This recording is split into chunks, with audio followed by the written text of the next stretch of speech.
Yo snackers, what's up? Prince Pretzels here, Dateline, Saturday, December 30th, 2017. This is Pretzels+Prints+Repeat. Okay, I hinted last week that I may use this week's episode to deliver my thoughts about The Last Jedi, but researching the other Disney stuff going on in the news, there's just no way to get to it all. Not here. But whatever. I think that the Disney-Fox merger is complex and fascinating enough on its own to need no such hot topic or clickbaity matters as more Star Wars opinions. So I guess I'm just focusing on the Fox-Disney thing, which I'm not sure how much anyone knows about, but I knew next to nothing before researching for this episode, so it bears talking about. This is a complex issue with many facets, and my goal is just to deliver the basics, I guess. Sure, why not? I'll just deliver the basics.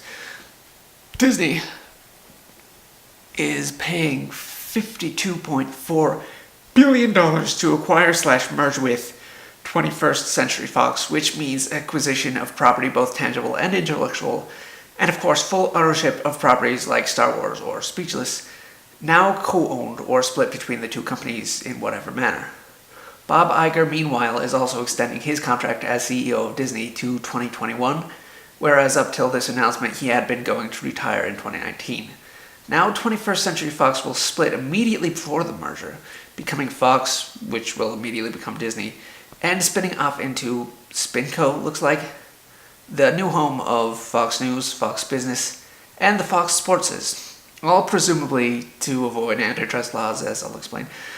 The Fox lot on Pico Boulevard in LA is also staying in the hands of Rupert Murdoch. 53 acres. Man's got big hands. So yeah, the House of Mouse is teaming up with the House of Fox to form an even meatier media juggernaut, with media rights to juggernaut. That thing is only one part of it, but it is a pretty tangible aspect of the deal, and so a lot of people are latching onto it. It's what most people know about it, and heck, about as much as I knew about it at first.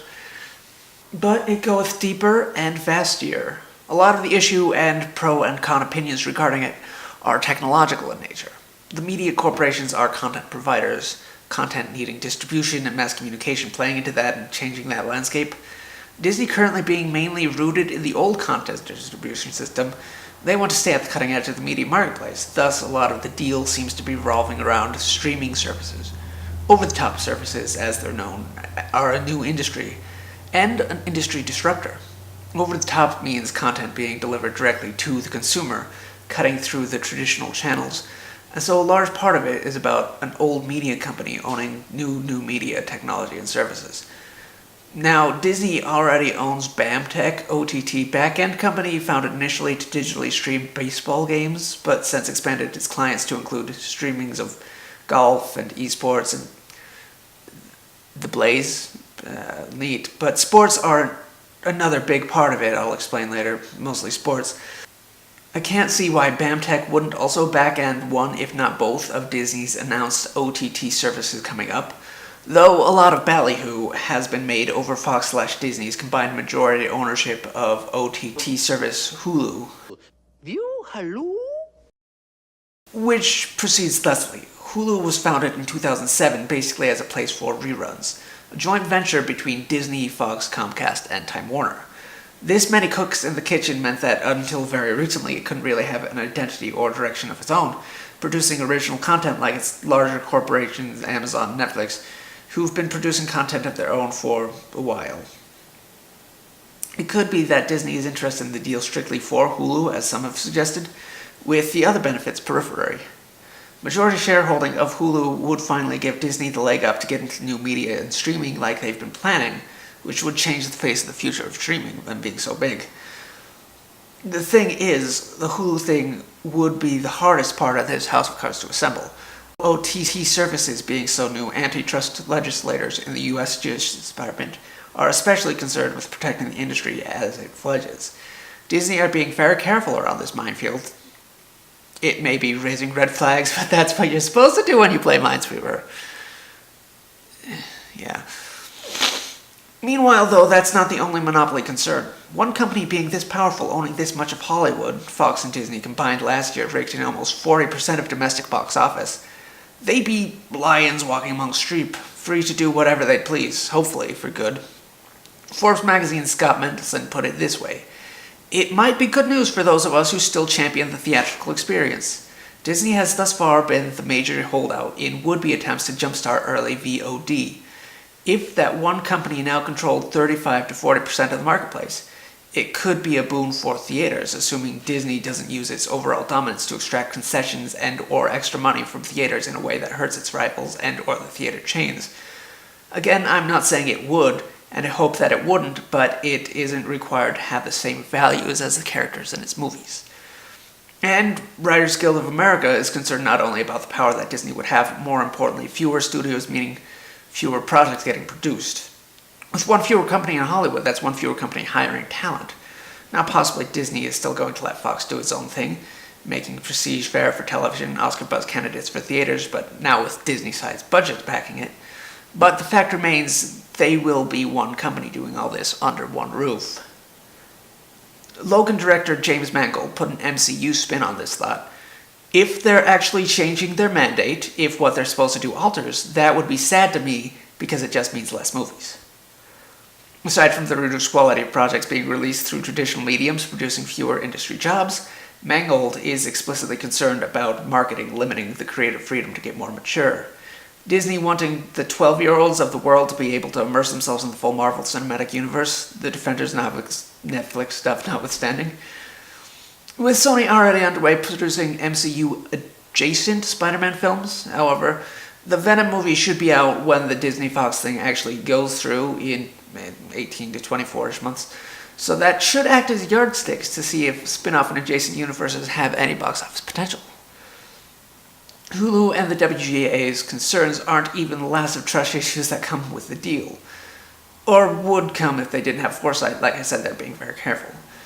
Disney owns ESPN, or 80% of it, which means ownership. And so Fox Sports splitting off on the SpinCo thing is deliberately happening to prevent a monopoly. I can't find my original source for this, but I think that's the major reason. Still, there's some trust potential here. It's just Fox's domestic sports channel spinning off. Neither Hotstar nor Sky Sports will be splitting off into SpinCo, so Disney could potentially still use those to find international sports footholds. Fox Sports or no Fox Sports. Whatever, man, that section was done right. From a furry perspective now, which I can geek out about, the news bulletin specifically name drops the Grand Budapest Hotel as one of the acquisitions Disney would be getting from Fox, but really all of Wes Anderson's films would be Fox Searchlight films acquired with the deal, which would make Fantastic Mr. Fox and the upcoming Isle of Dogs Disney movies retroactively. Disney is what turned a lot of furries anyway, and maybe not single-handedly, but as a major part of it, and with this, Disney is building up a stinking furry zombie army. That's my conspiracy theory anyway. Mine. Copyright me. Here comes the part in the video where I sum up my own opinions on the matter. It's a thing, I guess. 95% totally not made up. Personal opinion time. Disney is the president, and when the president does it, that means that it is not illegal. Just as we saw with copyright expiration getting pushed back to avoid old Disney films and cartoons from entering the public domain, Disney isn't above rewriting the law if they feel like, so the trust stuff won't matter. But I don't feel threatened by them anyway, and here's why. 5 quintillion years ago, Netflix wasn't a thing, and now 5 quintillion years later it is, and now the largest OOT provider. I mentioned industry disruptors, and this is a major one, but one that employs thousands of people directly or indirectly, and by far it won't be the last disruptor, and that's fine. Hollywood having one fewer major company, that's fine. Cheap and easy special effects are another recent disruptor, and creators much of the time don't need major financial backing to achieve their creative visions. My point is, maybe the future won't be through production companies, but production platforms. YouTube is a platform independent of creative oversight like major studios or even Netflix. It's not the only content sharing site on these spidery webs of ours, but it's the most lucrative, and creators can be business ponies as well. I'm not sure what Pewds is doing with his quadrillions of dollars he makes every 16 seconds, but if he's not using it as a business pie, hiring writers and artists and film folks, he's probably a huge butt. But anyway, I totally had an idea that the mutants could be incorporated into the more grounded MCU somehow through the machinations of the Thor villain High Evolutionary. Whatever, just a thought.